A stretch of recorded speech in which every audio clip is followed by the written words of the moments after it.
Hello, this is Addis News. I'm Solomon Danye. Thanks for joining me.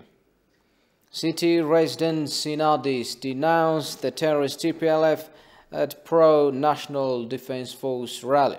The residents expressed support to the National Defense Force and vowed to stand in unison to defend Ethiopia's sovereignty. Kason Jani reports.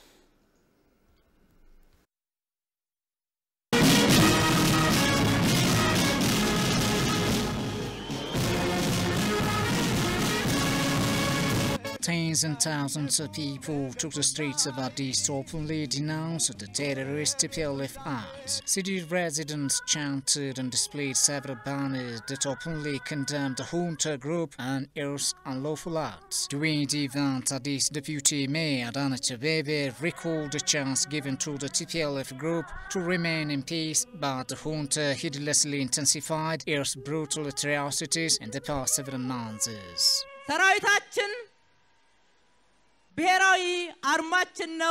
Our defense force is an emblem of our sovereignty. We are on the side of our defense force. The TPLF terrorist group is the enemy of all Ethiopians and above all an enemy to humanity.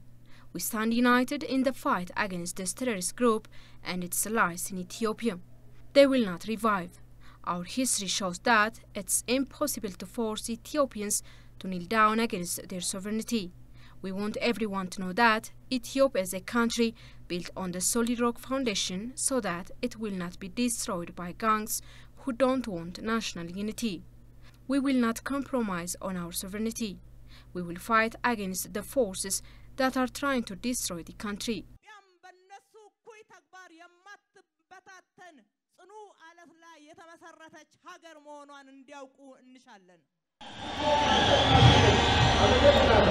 Concerning the Grand Ethiopian Renaissance Dam, congratulating the residents of Addis Ababa for their efforts. The Deputy Mayor also underscored that the nation has achieved great success in accomplishing the second round of filling. Ethiopia's success in filling the second round of the Renaissance Dam and holding peaceful national elections have given some lessons to the international community. The demonstration in support of the defense force is a sign of our unity.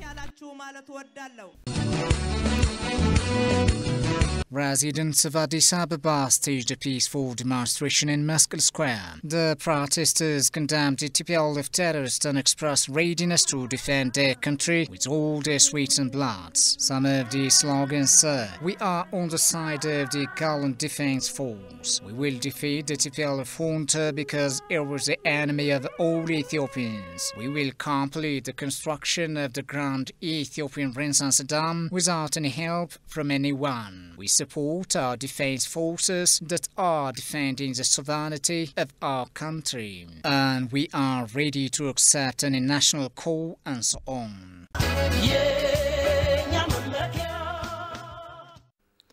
Office of the Prime Minister has issued a statement on updates of humanitarian assistance in the Tigray region. Despite government's enactment of a unilateral humanitarian ceasefire in the Tigray region, the TPLF remnants are impeding assistance delivery to those in dire need, the office said. Full permission for humanitarian flights to fly to the Tigray region have been facilitated on the condition that they depart from Addis Ababa and land in Addis Ababa on the return flight. The condition to pass through Addis Ababa is in keeping with the constitutional duty of the government to preserve national security. 2 flights by the World Food Programme have already been made in the past week. The government of Ethiopia is also facilitating humanitarian convoys through the Afar region and is working to fast-track security checks on the tracks to avoid delays. The government, however, condemns the attack by the TPLF on an aid convoy on 18 July 2021 along the Semera-Abala Road. The abstraction of humanitarian assistance to those in need within the region by the terrorist group TPLF for political gains is an act that should also be condemned by the international community, the office said. TPLF's continued provocations directed at the Ethiopian National Defense Force through the use of child soldiers and armed civilians attempting to draw federal forces into and altercation need to also be strongly condemned by the international community, the office stressed.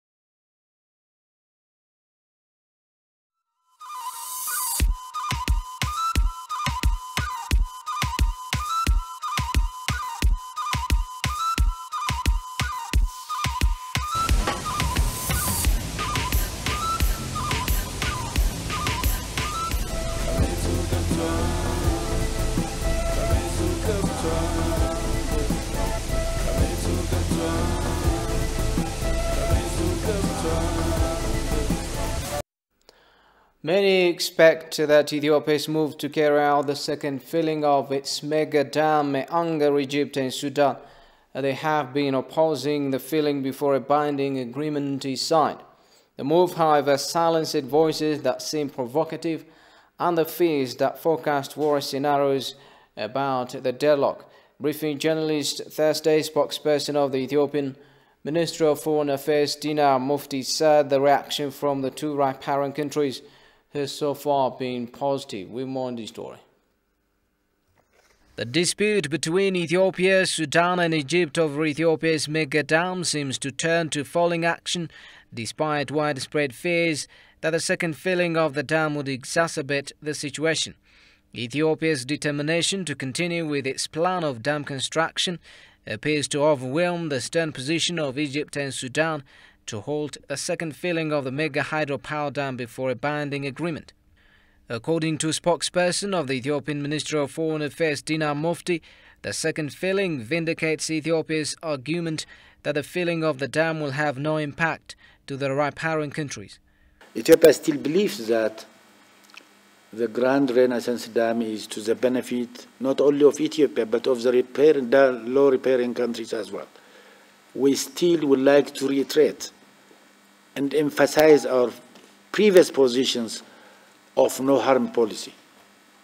And we insist still for win-win positions with the low riparian countries. And we urge on the low riparian countries to come to the negotiating table and negotiate earnestly and faithfully so that we can reach at win-win situations. Briefing journalist Thursday, Dina said the reaction from the two downstream countries has so far been positive. The president of Egypt was saying feeling doesn't hurt them, and that is welcome. And we urge them to do that. This is what we have been saying all along. All I have seen is actually there are gestures. There are gestures of really accepting what has happened, but insisting on immediate talks, which is we welcome. And we are ready for the talks, and that's not a problem. Anytime, as soon as the Congolese call us to the negotiation table, we'll go and discuss earnestly. And we don't have any hesitations from doing that because we have doing it all the way and faithfully. Reports are emerging that Egypt is entreating Israel and China to negotiate the three countries on the issue, while Ethiopia's position on AU negotiation remains intact. Ministry of Foreign Affairs said embassies to be closed will be announced anytime soon. Ministry spokesperson Dina Mufti said the current move is part of an instrumental reform based on latest foreign policy priorities. Kassan Jane reports. ETV English approached Dina Mufti to learn the country's latest move in reforming its foreign policy. Dina said the government's intention is not to cut the number of embassies, but to undertake swift institutional reforms that help galvanize Ethiopia's diplomatic sector. To make our diplomatic institutions efficient, to make our embassies and consulate offices efficient, in fact, with the consideration of the austerity measures as well, because of the COVID and because of international economic situations and other situations, there is a need for austerity measure as well. There is a need also for digitalizing the diplomatic practices. You can make effective diplomatic moves around the world by also, rearranging, reestablishing and reshaping your institutions like the embassies. And that is the intention. Otherwise, the details of which embassies to be closed and which embassies are to stay or to merge has not come out yet. And it's something that is going on and something that is under study, and hopefully we'll make it public. In a similar development, Ethiopia's long-serving ambassador, Runa Zena, on his part underscored that diplomacy is managed not by cutting the number of embassies, but by making reforms. Assigning the right person at the right place would be an important tool to do so, he added. You have to assess where you should assign an ambassador or where you should open an embassy. Study has to do. You simply can't say, okay, we don't have an embassy here, let us open. What interest do we have there? What are things which we cannot get through other means? Public. Or our interest in that country is, how big is our interest in that country? We should assess all those things and open, because these days foreign currency is Ethiopia's main constraint for everything. Yeah. So you have to economize. But we should not close all embassies, or we should not disregard. Meanwhile, another political expert, Ndala Naguse, shares Runa's stand in strengthening the nation's foreign policy, calling upon all states to play their share in this regard. Diplomacy cannot be achieved only using few diplomats. So the government at this time should change the platform based on the intention of its main principle. The diplomacy should be based on citizenship diplomacy. Again, public diplomacy, it cannot be done using only few embassies. So that is why the very issue is the platform should fit with this intention, this thing. So Ethiopian can take this stand, every Ethiopian throughout the world, unlike that of God. This is the intention, maybe issued by the Prime Minister Dr. Abiy Ahmed. That is the intention. Maybe some may just incline it closing to no. Here's to be recalled that Prime Minister Abiy Ahmed suggested to cut the number of embassies while addressing the parliament early this month.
Welcome back, you're watching Addis News Hour. Scholars from different global entities are voicing concern over TPLF's use of child soldiers. They're also urging the world to strongly condemn what they call is an international crime and TPLF's sacrificial lambs, and silence means generational shame. They warn. Shifarolago looks into the matter. Some international media outlets have been unveiling TPLF use of children as soldiers in the state of Tigray. Following this, concerns are coming in from different angles, urging the global communities to condemn the act. The director of the Bolzili School of International Affairs and professor in Wilfrid Laurier University's Political Science Department, Anne Fitzgerald, says the world must strongly condemn the use of child soldiers in Tigray. Silence in the face of this disaster will be a generational shame, as it is a war crime. Children under 15 as soldiers is prohibited by international humanitarian law. Also, it is considered or defined as war crime by ICC, International Criminal Court. This has to be avoided, let alone using them as soldiers. But the mere fact that there is war in their community hurts them more than anything. Yes. So the international community should take serious measures in this. The renowned journalist, author, and historian Jeff Pierce also writes that the truth about child soldiers is slowly coming out, which he called TPLF's sacrificial lambs. He says a source tells him that there are a lot of young children who were forced and brought to the front from central Tigray. Some of these kids are begging the local women to hide them. They do not know where they are right now, and they do not even know the road and direction to go back to their parents.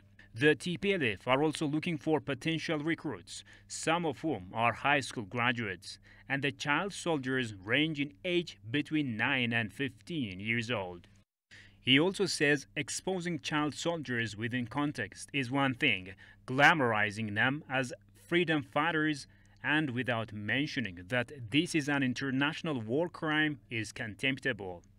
The use of children in wars as soldiers is a war crime.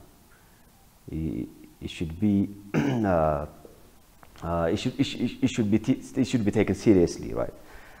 So TPLF forces and other forces also in Africa, including the case actually in Ghana, by the use of children as soldiers in war times, by Joseph Kony of the Lord Resistance Army, has been a case that has attracted the attention of the world and child rights institutions. And similarly, now we have seen pictures coming out of that, and even international media witnessing those pictures, and journalists speaking about what they have observed on the ground, right? So this should have been seriously condemned, but the media in the West is not doing so.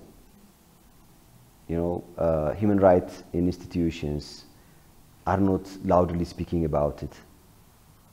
This is something that needs to be strongly condemned. Others are also calling on the international communities to take action. The Ethiopian American Civic Council has also asked the U.S. Department of State to condemn the use of child soldiers in Tigray by the TPLF.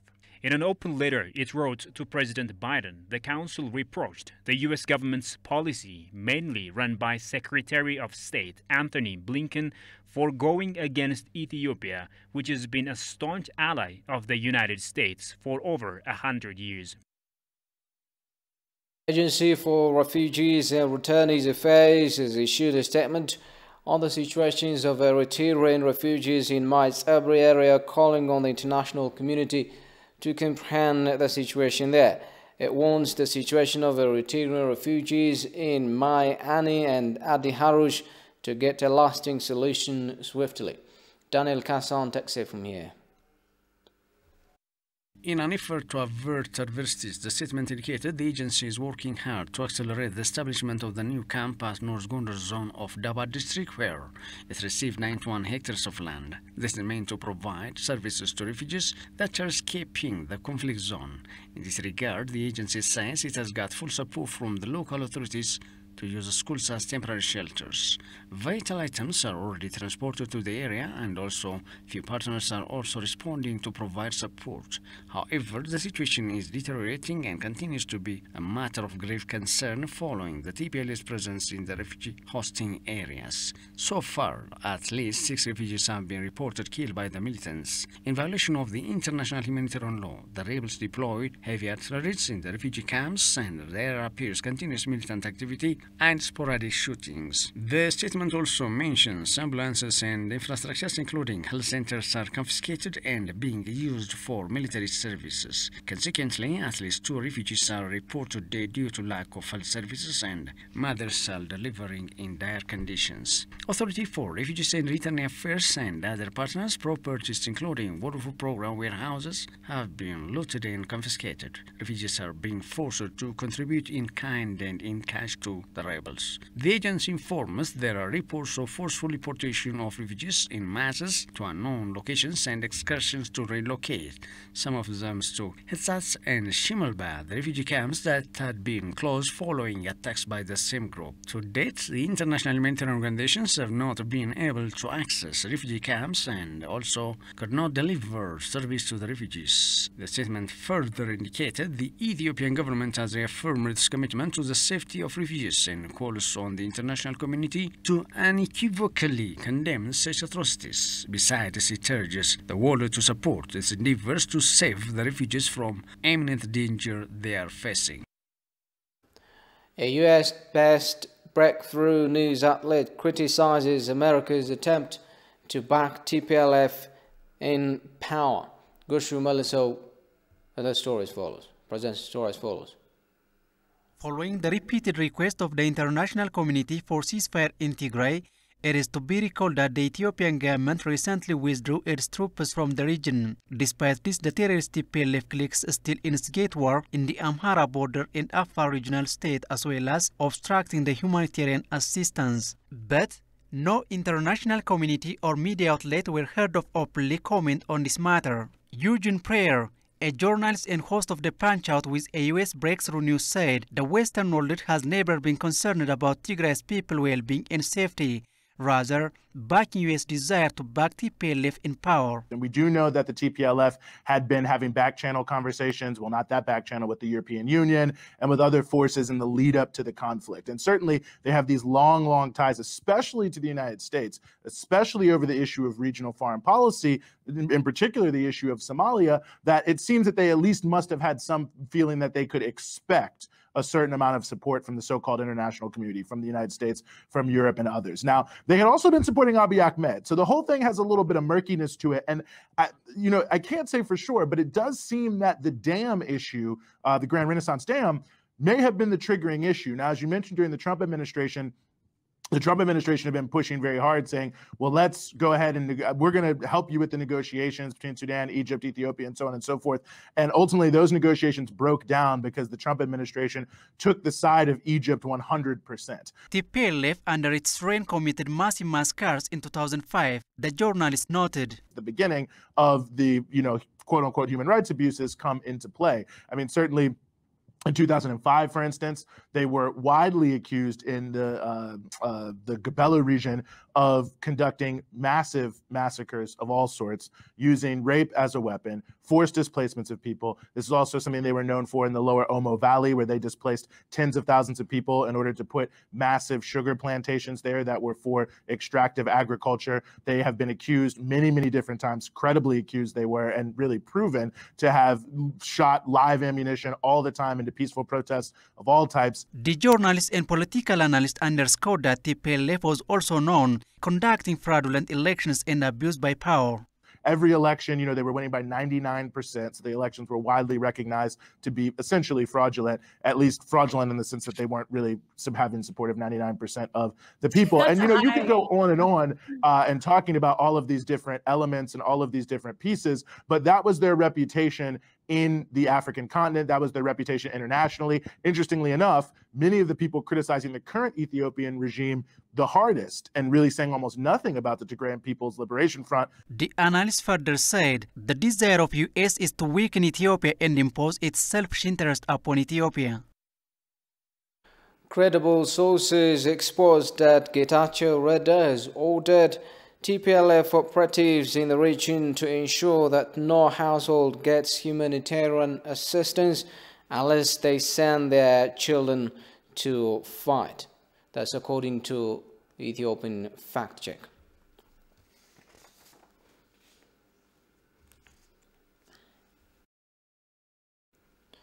One independent journalist called upon the government to make efficient use of lobbies and aggressively work with foreign media outlets to rectify one-sided and often ill-informed reports by Western media regarding Ethiopia.